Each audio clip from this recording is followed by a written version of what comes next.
talk a little NFL right now, a little Seahawks with Rob Staton, who joins us. Rob Staton, of course, from SeahawksDraftBlog.com. It's all brought to you by Superior Linen Service, family owned and operated since 1926, committed to delivering the highest quality products and services to the greater Puget Sound area. Get your free quote today at suplinen.com. Give them a call, 253-383-2636. You can check out Rob's work at SeahawksDraftBlog.com. Video content up on his YouTube channel at Rob Staton Football, and of course follow him on Twitter at Rob Staton. All right, Jim Moore wanted me to bring up the quote you had about the Seahawks and the roster construction, pumpkin pie and chocolate cake. Lay it on our listeners and viewers. Well, they keep saying they want to be this tough physical football team, in the mold of Baltimore or Pittsburgh, those classic AFC North rivals. And yet the ingredients that they put together for this team completely contradict that. They've got a finesse team. They've invested in receivers and cornerbacks. They've invested in safeties. They've invested in positions that are not the offensive line, paid big money towards them. So, yeah, those ingredients are creating a chocolate cake when they want a pumpkin pie. So I think if you want to have a pumpkin pie, you better go and buy the ingredients for that. So if you want to change this football team and you want it to be tough, physical, and impose your will on opponents, you better go and get the players that can do that. Okay, so where are they missing out on specifically, Rob, in your opinion? Offensive line. Yeah. If you look at, I wrote about this yesterday, I can get the numbers for you, because if you break down how much of their cap is being spent on all of the positions, they are spending 16.5% of their cap on the wide receiver position right now. That is the highest by some distance on the roster. And the second most expensive is the D-line, which is good. You want to see the trenches being invested in, 14.6%, and it's quarterback, linebacker, secondary. If you want to be... Jim Harbaugh takes over the Chargers. He brings his hand-picked GM in. We're gonna be tough, and we're gonna be physical, and we're gonna run the football. And they immediately shape their team to be that kind of a roster. They cut Mike Williams. They let Mike Williams go off to the Jets. They trade Keenan Allen. They draft a right tackle in the top 5. Immediately they set their stall out to be the kind of team that they said they wanted to be. The Seahawks do things differently. They spend a top 20 pick on a receiver. They, pay DK Metcalf a lot of money, and I would imagine they're probably going to pay him again in the offseason. Tyler Lockett is earning a huge amount of money. Between the two of them, DK Metcalf and Tyler Lockett are costing well over $30 million this year. If you want to shape your team to be tough, physical, run the football, all those kind of things that we're talking about here, you've got to pay money for that. You've got to pay some free agents to come to your team and play guard. Draft a center when you've had multiple opportunities to do that over the year instead of having a different center start for you every season. Just things like that will help you create the identity that you want. Yeah, you know what? I discussed this a lot with Tim Booth and Curtis Crabtree on the Ground Puck Seahawks podcast. You go back. You probably already know this, but I'm not going to ask you the same question I asked these guys. But you go back and look at their last Pro Bowl offensive lineman. It's Dwayne Brown, and that's 2021. And Dwayne Brown was a good pickup for them. All right, so Dwayne Brown is that. The last guy they drafted that was a Pro Bowl offensive lineman was Russell Okung. That was in 2012. Now, so I just want to know. I know it's probably just a combination of everything. Now, Cross seems to be a good player. I thought Abe Lucas had a very good rookie season, but Abe Lucas now has just been hurt, unfortunately. But it's a combination of a lot of things, Rob. But I wonder if there's one thing that outweighs the other. Is it just a lack of understanding offensive line talent? Is it we don't want to spend for it? Is it coaching? Is it philosophy? What do you pin it down on? I don't think it's the way that they scout, frankly. I think a lot of people would probably go towards that, but I don't. They've drafted some players that I thought were good players. I was a huge Abe Lucas fan. I thought he was a first-round pick. I thought Damian Lewis was a top 50 talent. They drafted him in the 3rd round. They have taken players that I think, it'd be a hypocrite for me to turn around. I'd be a hypocrite to turn around and now say they don't know how to draft defensive linemen, because I've liked some of the players that they have drafted.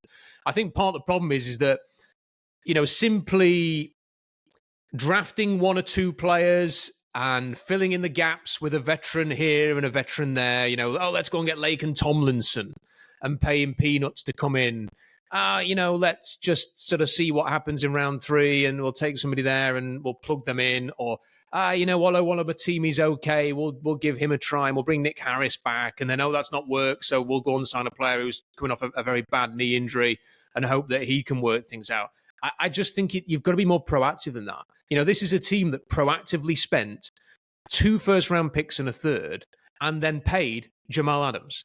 So they're prepared to be very, very aggressive to go and get a box safety. But they won't be very, very aggressive to go, do you know what? Sod it. We're going to go and pay a guard the going rate to have a good guard. And they've had a few opportunities over the last few years. If you have to overpay to get Joe Tooney to prevent him going to Kansas City, do it. Do what it takes. There was like 3 interior offensive linemen on the free agent market that year. They didn't get any of them. So then they had to go and trade for Gabe Jackson. Speculate to accumulate and keep doing that on the offensive line until you put together a good group. I just think that's what you've got to do. You've got to kind of accept that the whole league is struggling to find offensive linemen, to get good offensive line play. So I think, got to double down and be as aggressive as ever to bring players in, to be prepared for things to go wrong, to be prepared for signings to go badly. If you are prepared to do that with Draymond Jones, you should be prepared to do that with a center or a guard, in my opinion. You scout, obviously. I mean, you started this whole thing by scouting players and getting ready for the NFL draft, right, and all that kind of stuff. So when you look at the college game right now, and the college game has evolved as much as it has, there's always been this theory, right, Rob, that the college game is not preparing offensive linemen for the NFL. And I wonder, one, do you agree with that? And I guess 2 is, so much nowadays in the NFL, we see what they run in college is a lot of the same stuff at times they run in the NFL. It doesn't seem to be a ton of differences. There still are a little bit. But what are you seeing? Do you agree with this idea that these linemen just are not properly being, molded for the NFL game? No, I think one of the biggest problems is that the best prospects coming out of high school who've maybe played a bit of O-line and a bit of D-line are being, the 5-star guys are being told, come and play defensive line for our team in the SEC. You will get all of the money, you will get all of the stats, you will get all of the glory, and we want you. If those guys go to Georgia or Alabama or somewhere like that and it doesn't work out, well, transfer portal, doesn't matter. So that's kind of what's happening there, and it's meaning the pool of offensive linemen is thinning out.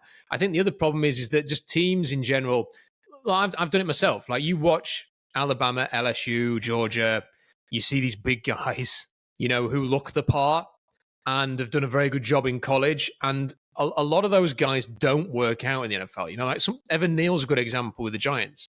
For whatever reason, the big, huge, hulking athletes who are playing for Alabama, LSU, Georgia, and teams like that in the SEC are not really translating to the NFL. I think this is not a scientific approach. This is not a prospect-driven thing necessarily. But I think you have to look in different areas. I just think that in the Big Ten, they seem to be doing a better job of just chucking offensive linemen into the league. Okay. Every single Wisconsin offensive lineman dreams of being the next great Wisconsin offensive lineman. I think there's just a bit more of it. Their mentality is, I want to play offensive line. Okay. Iowa's a good example of that. There's those teams. I think that's where you've got to draft these players from. Can I give you an exercise? Can I give you homework, because I'm not smart enough to do it, nor do I really want to do it. Can we look at this? Maybe we can do it together. How about, I don't know, you pick you want to do like the last 5 years, maybe? We can do like the last 5 years. Where do the majority of the Pro Bowl, do we want to use Pro Bowl or All Pro? All Pro is probably better. Yeah, All Pro is better. That's obviously all better. Let's use All Pro, and let's find out what conference they came from. Yeah.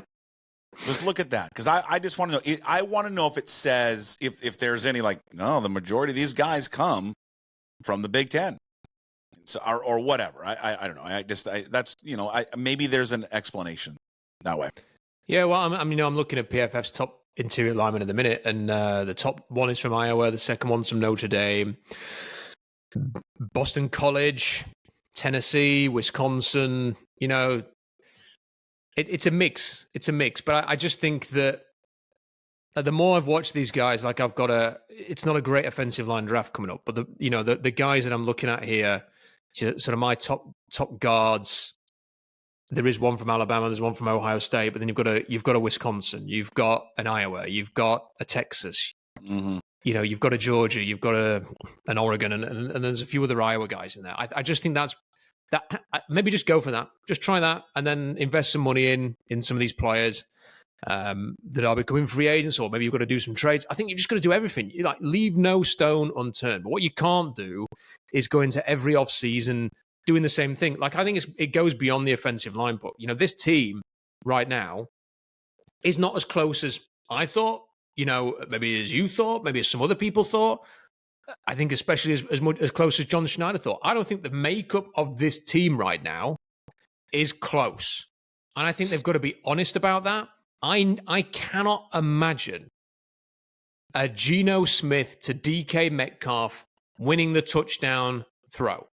I cannot imagine this defensive line sacking Mahomes to as the clock runs to 0 and the Lombardi is lifted.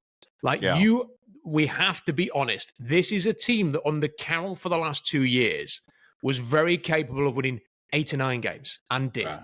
And is, as of today, on that trajectory to win another 8 or 9 games. And they've got a tough run coming up, so it might even be less. Right. How many years in a row do you do that before you go, do you know what? Nah, this isn't the build of this team. They don't seem to have any true leaders, in my opinion. They're not. You just watch Baltimore the weekend, like the way Kyle Hamilton was hitting. They just don't seem to have enough of those guys. And if they want to be that kind of team, I'm all for reshaping, being aggressive, and then just saying, right, we are going to set out to build the best O-line, D-line that money and draft picks can buy.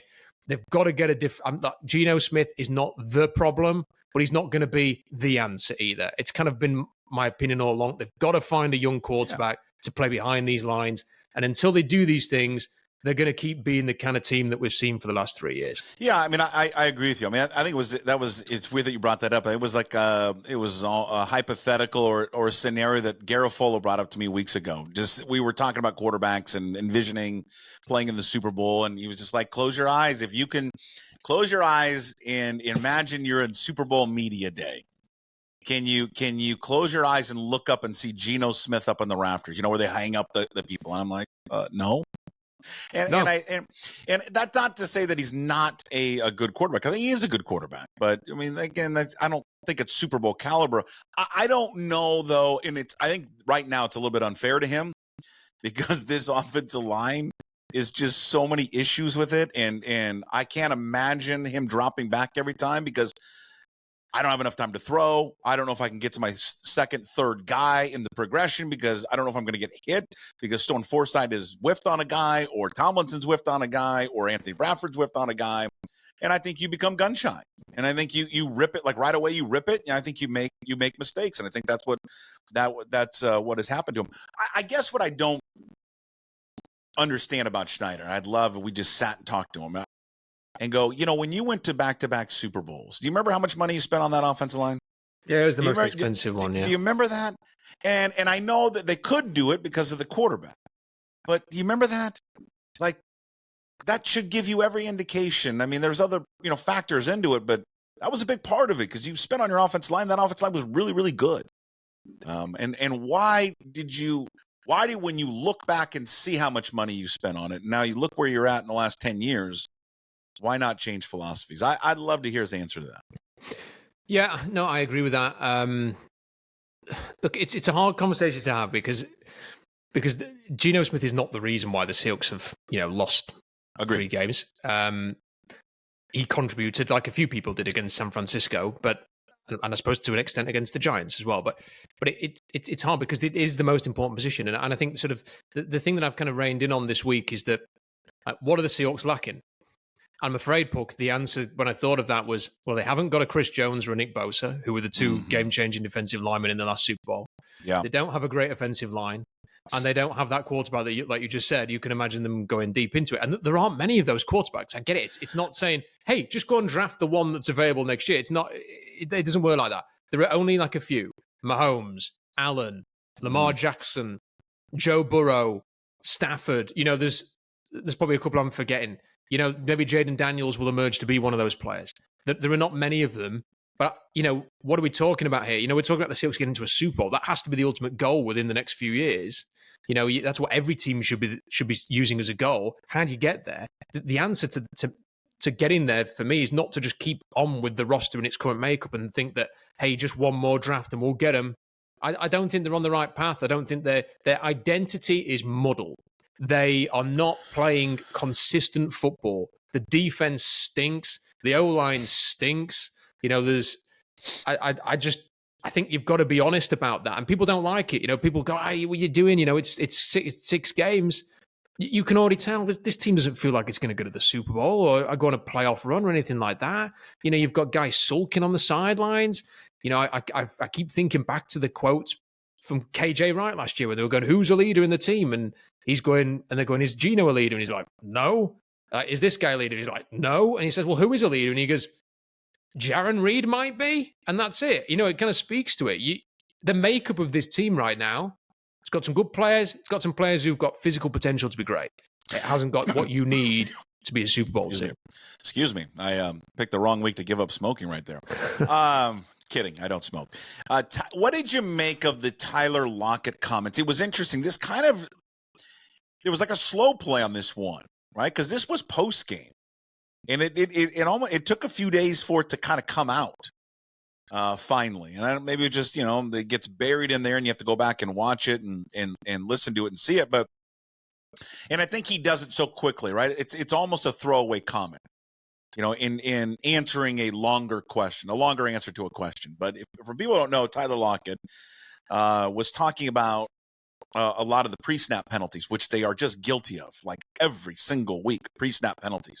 Like it's one thing to live with holding and pass interference and a face mask and things like that. But when you have pre-snap penalties, it's just awful. And it's a lack of preparation and focus and all that. And he was asked about it and said, quote, we can be more focus-oriented when it comes to walkthroughs, not just in full pads, but just the little things. We've got to treat walkthroughs as the game.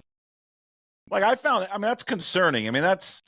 I think he's being honest. It is a reflection of coaching, though, because he's saying to the coaching staff, hey, we're not focused in these walkthroughs, and we need to change something up here.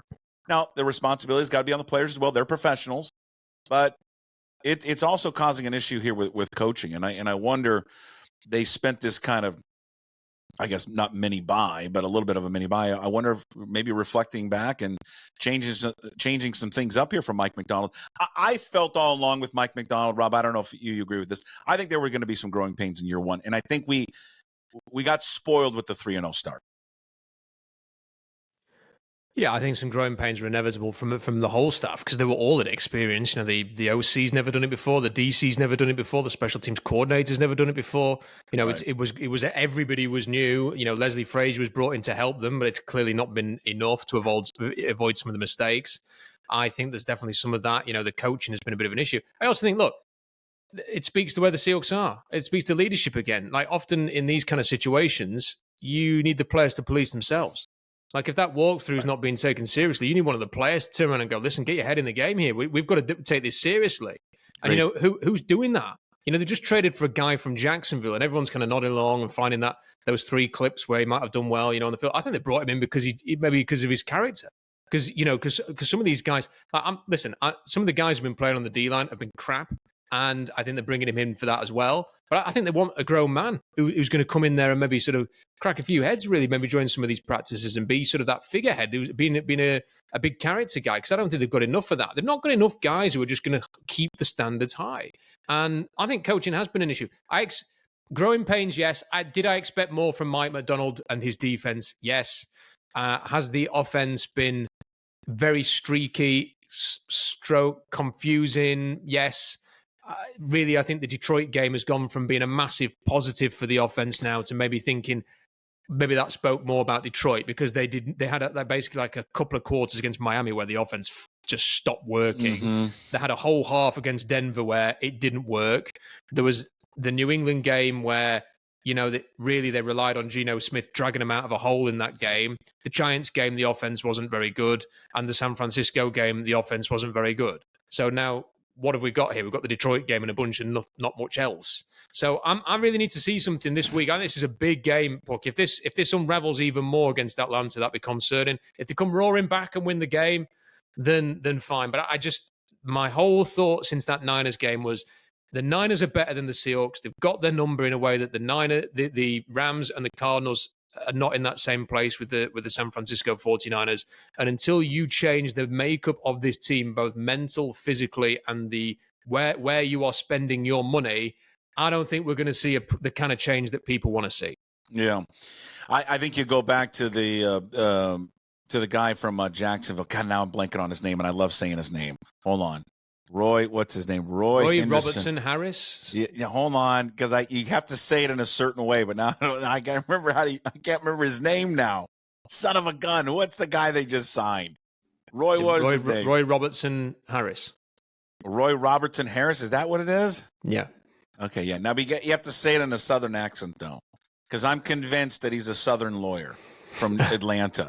Welcome in, Rob. This is Roy Robertson Harris of Roy Robertson Harris LLC. Well, sit on down. I believe you are not guilty. I don't know. I think when you say his name, you can't just say Robertson Harris with him. You have to say Roy Robertson Harris because it runs smooth. But he was teammates with Gibson, right? He was, well, with Rayshon Jenkins, with Gibson. Yeah. And I think it was Gibson who said, hey, man, this guy, he is a pro. He is dialed in. When you were talking about him, he is serious. He's all business. So, yeah, maybe, I think they needed some help on the defensive line. But, yeah, maybe they just needed someone to come in and be more of a, I don't know, professional. See, to me, if it's that's a massive red flag to this football team. That to me, and I agree with you, what you said about Lockett's comments, because it's what I thought about too. Yes, I think there's probably some things that the coaches clearly could do better, but Jesus, man. I mean, Tyler Lockett, you've been in the league for over 10 years. Why aren't you stepping up and saying anything? Geno Smith's been in the league forever. Everyone was raved about his leadership skills. Why is he not talking and speaking up? Why is he not holding people accountable? Now, on the offensive line, you have no one, right? Connor Williams not going to be that guy. Hasn't been here long enough. Defensively, I guess it can be Jaron Reed. But your best playmaker on defense, Devin Witherspoon, he's the second year in the league. He's not going to be a leader. So they are void of that. They have appointed a defensive coordinator from the Baltimore Ravens who's worked almost entirely for the Harbaughs. They have invested in a Harbaugh system and approach. It's time to give Mike Macdonald Harbaugh players who will stand up to be counted, players who will hold each other accountable, players who are going to get into Lumen Field on a Sunday and it's an over my dead body approach. Are we losing at home?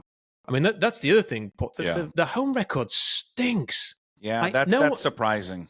No one goes to Seattle anymore and is like, oh, this is a tough game. People go to Seattle and it's cigars out and, kick back and get a win. They just, it's too easy. Like everything about the Seahawks is, it's a bit fake and phony, or this tough guy. They're a finesse team. They're a finesse team with ambitions of being a tough guy team.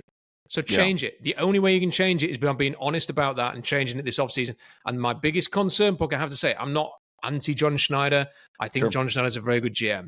But how willing is he to say, I drafted that guy. I gave him a massive contract. I've given him a massive contract. And now I'm going to admit that I got it wrong. And I'm going to move some of these people on and get new players in. Or is he going to be instead like, I've got to cling on to these guys. I've got to try and make it work. Like he was doing with Jamal Adams. He wanted to bring Jamal Adams back because I think he wanted to prove that he was right all along. And I'm a bit worried that he's going to feel that way about this roster that he's built. I've got to be proven right with this roster. Yeah, well, I mean, his we who did I do? We maybe it was with Tim and Curtis. I mean, we think that, and I'll ask you the question. I think with his new role and Macdonald, we think it's given him what, 2 years? 2 years of a leash, right? He gets 2 years to figure it out. Yeah, I think 2 years would be fair. Yeah, but he's got to do something. Because it's like you can keep doing the same thing over and over again, keep finishing 9-8 and being happy about Now, I'm not happy about that. It's 6 games in a row against the Niners. I went to watch a film called Terrifier 3 on Friday. It's banned in France. None of my friends or my wife would go and watch it with me, Puck. And the Niners game was more horrifying than Terrifier 3. It sounds like, is this only a release in England? No, it's the #1 film in America this weekend. What is it called? Terrifier 3. It's an acquired taste. If you like horror films, then you will like it. If you don't, then I would avoid it like the plague. No, I don't like it. I don't like it. If you like horror films, I would recommend it because it is the #1 film in the States and in the UK, so it's doing well. Okay. All right. We will we'll talk to you next week. We appreciate it. Thank you. For everyone who needs to check out your stuff, and including the piece and what you gave that a great analogy about the Seahawks and how they've been built, tell everyone where you can find it. Seahawksdraftblog.com. The article is on there now. There is some draft stuff as well from the weekend. Go and check all that out, and the videos on the YouTube page, which is Rob Staton Football. Okay, Rob Staton Football. Thank you, Rob. We'll talk to you next week. See you next week. There he is, Rob Staton, SeahawksDraftBlog.com. It's all brought to you by Superior Linen Service, family owned and operated since 1926. Superior Linen Service committed to delivering the highest quality products and services to the greater Puget Sound area. Get a free quote today at suplinen.com. Give him a call, 253-383-2636. Again, check out Rob's work, SeahawksDraftBlog.com. His YouTube channel as well. It's great. It is phenomenal. He does a post-game show. He does live streams. I don't think he has issues sometimes. Rob Staton Football. Of course, you can follow him on Twitter at Rob Staton. And again, he joins us every single Wednesday at 10:30. If he came into this late, it will be podcasted up later on YouTube. Also, Puck 2040 on YouTube. Also on Apple, Spotify, wherever you find your podcasts. There, just search Puck Sports. And, of course, up at pucksports.com.